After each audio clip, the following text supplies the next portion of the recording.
ಕರ್ನಾಟಕದ ಎಲ್ಲ ಜನತೆಗೂ ನಮಸ್ಕಾರ. ನಮ್ದು ಇದು ಸಾಗರ ಕುಟುಂಬ.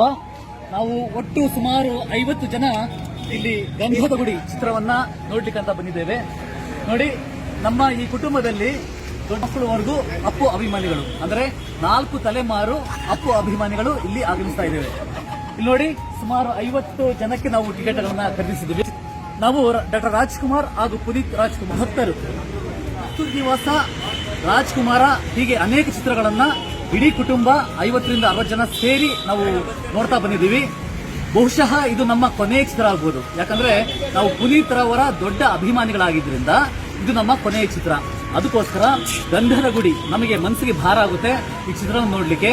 ಯಾಕೆಂದ್ರೆ ಪುನೀತ್ ಅವರು ಇಲ್ಲ ಅಂತ, ಅವರ ಆದರ್ಶಗಳು, ಅವ್ರು ಬಿಟ್ಟೋದ ಎಷ್ಟೋ ಒಂದು ಒಳ್ಳೆಯ ವಿಚಾರಗಳು ನಮ್ಮ ಬದುಕನ್ನು ರೂಪಿಸಬೇಕು, ಎಲ್ಲರೂ ಅವರ ರೀತಿ ಸಾಗಬೇಕು ಅನ್ನೋದು ನಮ್ಮ ಅಭಿಲಾಷೆ. ಪ್ರತಿಯೊಬ್ಬರು ನಾವು ತುಂಬಾ ಒಂದು ಉತ್ಸುಕತೆಯಿಂದ ಮನಸ್ಸಿಗೆ ಭಾರ ಆದ್ರೂ ಇದೊಂದು ಚಿತ್ರವನ್ನ ನೋಡ್ಲಿಕ್ಕೆ ಬಂದಿದ್ದೇವೆ.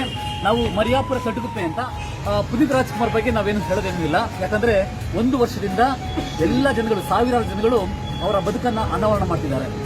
ನಾವು ಸಾಮಾನ್ಯವಾಗಿ ಡಾಕ್ಟರ್ ರಾಜ್ಕುಮಾರ್ ಹಾಗೂ ಪುನೀತ್ ರಾಜ್ಕುಮಾರ್ ಇವರಿಬ್ಬರ ಚಿತ್ರಗಳನ್ನ ಕುಟುಂಬ ಸಮೇತರಾಗಿ ಈ ಮೊತ್ತದಲ್ಲಿ ಎಲ್ಲರೂ ಬಂದು ನೋಡ್ತಾ ಇದ್ದೀವಿ. ಎಲ್ಲರೂ ಪುನೀತ್ ರಾಜ್ಕುಮಾರ್ ಆದರ್ಶಗಳನ್ನ, ಸದ್ಗುಣಗಳನ್ನ ನಿಮ್ಮ ಬದುಕಿನಲ್ಲಿ ರೂಢಿಸಿಕೊಳ್ಳಿ.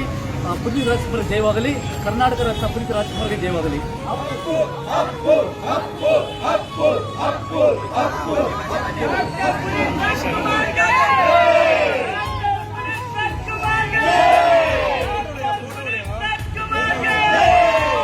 ಗಂಧದ ಗುಡಿ ಚಿತ್ರವನ್ನ ವೀಕ್ಷಣೆ ಮಾಡಿದ ನಂತರ ನಮ್ಮ ಇಡೀ ಕುಟುಂಬ ಅಪ್ಪು ಅಣಬೆ ದಮ್ ಬಿರಿಯಾನಿ ಇದೊಂದು ಹೋಟೆಲ್ ಬಂದ್ವಿ. ಎಲ್ಲರೂ ದಮ್ ಬಿರಿಯಾನಿ ತಿಂದ್ವಿ, ತುಂಬಾ ಚೆನ್ನಾಗಿತ್ತು.